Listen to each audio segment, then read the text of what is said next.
এসএসসির পর এবার এইচএসসিতেও দেশ সেরা সিলেট শিক্ষা বোর্ড। এসএসসির পর এবার এইচএসসিতেও দেশ সেরা সাফল্য দেখিয়েছে সিলেট শিক্ষা বোর্ড। পাশের হারের সঙ্গে বেড়েছে জিপিএ 5 প্রাপ্তির সংখ্যাও। এবছর সিলেট শিক্ষা বোর্ডে পাশের হার 85.37 যেখানে বিগত বছর পাশের হার ছিল 75.68। সিলেটের মানুষের সচেতনতা বৃদ্ধির কারণেই সিলেট বোর্ড ধারাবাহিক সাফল্য অর্জন করছে বলে জানিয়েছেন সিলেটের শিক্ষাবিদরা। লিটন চৌধুরীর ক্যামেরায় রিপোর্ট করছেন মঈনুদ্দিন মঞ্জু। ফলাফল ঘোষণার পর এভাবেই একটি কলেজ মিছিল নিয়ে নেমে গেল রাজপথে। এভাবেই আনন্দ উল্লাসে বোর্ড সেরা হওয়ার আনন্দে বিভোর সিলেটের শিক্ষা প্রতিষ্ঠানগুলো। পাশের হারের পাশাপাশি এবছর বেড়েছে জিপিএ 5 পাওয়ার সংখ্যাও। এবছর সিলেট শিক্ষা বোর্ডে পাশের হার 85.37 বিগত বছর ছিল 75.68। এবছর জিপিএ 5 পেয়েছে 2065 জন শিক্ষার্থী, বিগত বছর যেখানে পেয়েছিল 887 জন। রেজাল্ট হচ্ছে বিকজ মানুষ এখন সিলেটের যে স্টুডেন্ট রয়েছে তারা অনেক বেশি হার্ডওয়ার্ক করছে, আর আগে থেকে অনেক বেশি কনফিডেন্ট। দ্যাটস ওয়াই আমি মনে করি যে এটা তাদের সাফল্যের কারণ। আমরা পরিশ্রম করেছি, সেই জন্যই আমরা ফার্স্ট।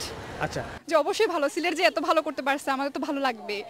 আর অবশ্যই এটা শুধু আমাদের টিচার, আমাদের গার্জিয়ানরা, এনারাই আসলে এত ভালো রেজাল্টের পিছনে ওনাদের অবদানটা বেশি। আমি এসএসসিতেও A+ পেয়েছি, এইচএসসিতেও সেটা ধরে রাখছি, আর নেক্সট ইয়ার ডাক্তার হচ্ছে। থেকে বেশি খুশি আমরা 3টা ফ্রেন্ড ছোটবেলা থেকে একসাথে বড় হইতেছি, সবার রেজাল্টই A+, সেটাই আরো অনেক বেশি খুশি।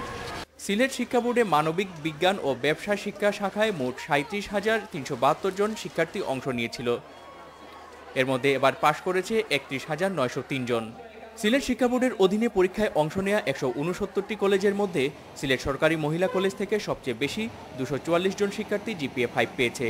এছাড়া 242টি করে জিপিএ 5 পেয়েছে Jalalabad cantonment public school and college ও সিলেট এমসি কলেজ। ইন্টারনে আসলে A+টা পাওয়া খুবই কষ্ট, বাচ্চাদের অনেক কষ্ট করতে হয়।